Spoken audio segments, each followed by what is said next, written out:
Welcome back to JOJ. It is August 13th, and for us, our kids actually start back to school tomorrow. That's right. We've had an extra week, and it's been a little odd because, a lot of our friends are all geared up and doing all their pictures, and it feels like we're forgetting to do something. Yeah.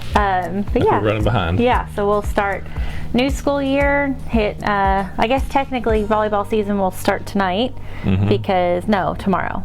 Still tomorrow. Tomorrow's Monday. Yeah. So yeah, volleyball season kicks off first day of school. Be line judging. Yep. He's no longer a fisherman. He's now line judge. Yep. And are in the morning, are we going to get up to send the kids to school, or are we going to just let them come kiss us and tell us goodbye, or what are we going to do? I'll get up because I have to get pictures. Okay. Tuesday's a different story. Do I have to get up? Let's check. You'll be up. Okay. Yes, it's a whole new season for us because Abby can drive, so she'll be taking her siblings to school, and I don't think we're sad about it. No, I'm not. No, I thoroughly enjoyed taking them to school though. He likes taking them, and he talks to them, and when we go, we don't talk. Yeah, and in a couple of years, I'll get to do it again. Yeah, we'll have 2 years back on. Okay, the title today is Spiritually Fresh. Oh, I'm gonna mess this up. And the Bible verse is Judges 16:20. Samson awoke from his sleep and said, "I will go out as before at other times and shake myself free." But he did not know that the Lord had departed from him. When you purchase flowers to cheer up a loved one, it's important that the flowers be fresh and colorful, rather than wilted and brown. When it comes to showing love and support with the blooms, freshness counts. We want today's bouquet, not something stale and wilted. That'd be kind of mean. With some dead flowers. Yeah. When we rely on the spiritual accomplishments of our past, we risk becoming spiritually wilted. Samson thought he could live on his past victories. During his life, he slew a lion, defeated 1,000 Philistines, and carried away the gates of Gaza. One day he woke up bound and roared, "I will shake myself free." He'd done it before.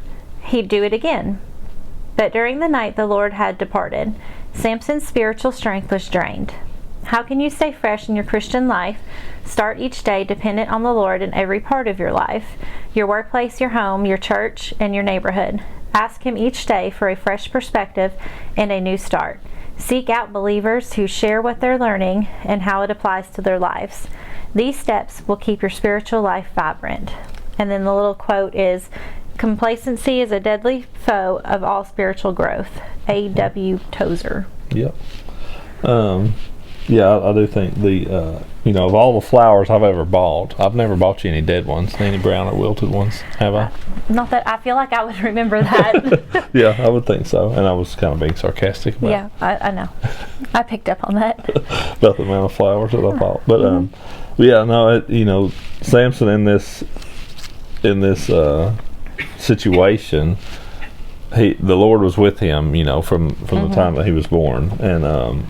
And he had gotten himself in tough situations. Some of it of his own fault.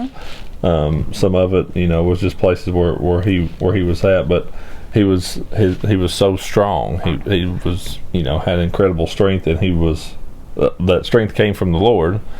But he was able to get himself out of tough situations time and time again because the Lord was with him. And see, he woke up on this day and he's like, "I've done this before, I'll do it again." He had always had the presence of the Lord with him, but on that day, he didn't know at that point in time that the Lord had already departed from him. So his strength was then gone. His life was one to learn a lot by, of trusting in your own desires and where your desires of your heart can end up taking you.